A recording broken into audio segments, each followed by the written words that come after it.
Good afternoon. It is Friday the 27th of November. Who can believe that we're 12 weeks in and approaching the month of December. I'll be brief, just about to go off on a couple of hours worth of lunch duties, so I'll get through things fairly quickly. It's been another cracking week here at Wellington, and particularly on the COVID front. We have had, for the second week in succession, no confirmed cases amongst the pupil or staff body of COVID. Clearly the impact of the lockdown nationally and locally has played a part in that, as well as your continued support and compliance, so thank you yet again for that, and that's an absolute delight, of course, and keeps pupils in school. On that note, some figures were released nationally this week from one of the organisations we are members of. And I think I'm right in saying that the attendance figures of this term, or in fact in the last week or so, quoting specifically, for state-funded secondary schools was 78%, and we were on about 94%. So that speaks for itself. We have more pupils in school for longer periods of time, and hence the impact on their learning and their social and emotional side of things is immense. So thank you again for all of your support there. You may also have noticed in the press that any talk about schools closing early for Christmas has been poo-pooed by the government, by the DfE. They can do that under the Coronavirus Act, and therefore there'll be no closure on either 2 weeks early, which was mooted by some people, and Trafford's initial suggestion that maybe Wednesday the 18th. So there won't be any of that. There will be, as always, an early finish on Friday the 18th, but that is as early as we're getting this year. Okay, so just thought I'd confirm and clarify what I mentioned last week in passing. It has now been confirmed that an early closure is not the case. Okay, you'll get a letter this evening from me, a slight amendment to our procedures in school. It's working exceptionally well. We are going back to teachers staying in their own teaching bases. At the moment, they're charging around several times a day, and pupils are staying put. Sometimes to their frustration for long periods during the day, sometimes up to the 5 hours of learning. So we're going back to teachers in their own bases and pupils moving around at the ends of period 1 and 2, the end of period 3 and 4, and at the end of the day. So just a couple of movements during the course of the school day. We don't think, we've assessed it quite carefully, we don't think that would compromise in any way, shape or form our control measures. And that is a sensible move, we think, at this stage. Have all sorts of impacts on teaching and learning, of course, the fact that we are doing that. Okay, so that's a slight amendment, and you'll get that letter this evening. What else has been going on this week? Fantastic week, as I say. Tuesday night, we had rugby training, back to that again. I missed last week, I was off ill, I mentioned, but on Tuesday evening I had my 20-odd Year 7s out there under floodlights on the Astro, and looking across the Astro, missed crew I think it was, with, must have been 20, 30 plus Year 7, 8 girls having football practice, and a full AstroTurf with the floodlights on, and of a November evening, you think all was good in the world. So it's great to see the extracurricular taking place. Drama back on as well last night, extracurricular.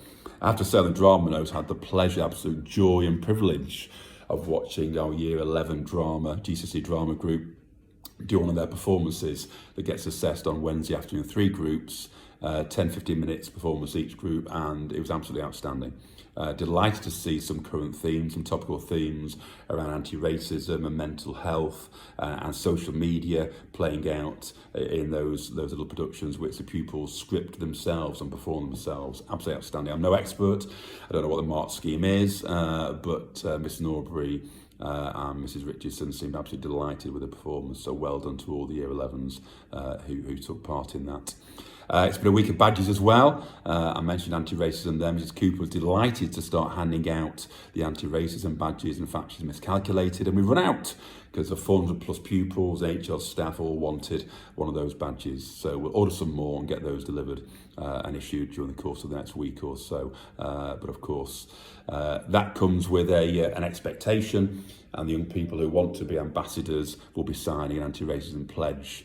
I'm sure they will share that with you at home. But thank you to Mrs Cooper, thank you to the pupils who have volunteered, and of course this is just the start of the journey on that particular theme. Mr Thompson tells me as well he's been giving out the first silver badges amongst Key Stage 3, and that is some achievement this early in the school year. So well done, all those silver reward badge winners in year 7, 8 and 9, of course, as well. And also, while we're talking about accolades and awards, I think tonight they'll be issued the first batch of linguists of the term from MFL department. I'm delighted that one of my nominations made the cut this year. I'm not going to mention any names at this stage. Let's not spoil the surprise, but well done to all you linguists. And as a linguist myself, it's great to see so many people thriving in their languages. Okay, what else we've got down? Look at my list here, my diary. Oh yeah, also on the bulletin today, you'll get an announcement about the High Sheriff, Eamon O'Neill, media personality you may know. He spoke once or twice in school, had relatives here actually, Eamon. He's the High Sheriff of Manchester at the moment, and there's a High Sheriff Citizens Award, Citizen of the Year. I'm asking for nominations of young people 11 to 18 who've done good deeds and shown bravery, courage and kindness during the last year. I'm sure we've got plenty of young people in our student body who would qualify for such an award. So either nominate directly, the link's on the website, or let us know. We can add to that nomination in some way. But either way, it'd be nice to hear what young people have been doing outside of school, and we'll put our thinking caps on and come up with some names internally as well if we can. Okay, but please have a look at that and do let us know any young people who are worthy. I'm sure there are many of such an accolade. Also on the website as well, we release the videos for the sixth form virtual open evening. Normally that takes place in November. They've been released this week, and you can find an introduction from Mr. Cropper, head of sixth form, Mrs. Stevens, assistant head teacher, oversees the sixth form, runs that team with Mr. Cropper, and then lots of subject videos on there as well. Some featuring pupils, past and present, most featuring staff and PowerPoints to go with. Okay, the one thing we have noticed, for some reason, the politics one hasn't made it on there yet. There is politics next year, very popular subject, very successful subject in its first 2 years, and that is running, so please don't think it's not, because the video is currently missing. Hopefully that will be rectified sometime today or over the weekend, but politics is running. Mrs. Cooper, Mr. Scott wanted me to assure you of that, because a few pupils have been asking. Okay, I think there might be an item as well this evening about Mission Christmas, the Hits FM project this time of year, where we donate Christmas presents for young people of various ages. So please have a look at that, and if you can donate and be generous with a gift, that would obviously be very, very greatly and gratefully rather received. Okay, just a couple of things to finish with. I'm probably preaching to converted here, but we've had to of late deal with a few incidents in school, not many, very small number of incidents of things which have happened outside of school, and we've had to deal with issues in school and pick up the pieces. I don't need to tell you, of course, that would be patronising, that young people should not be out and about and mixing with others at this time. We are in a lockdown, and Greater Manchester stays in Tier 3, which is quite severe, and we shouldn't be mixing outside, and it's very frustrating when things happen in school because of what's happened outside. So please, I implore you, as always, as parents, do we know where our children are of an evening, and are they where they should be, i.e. at home?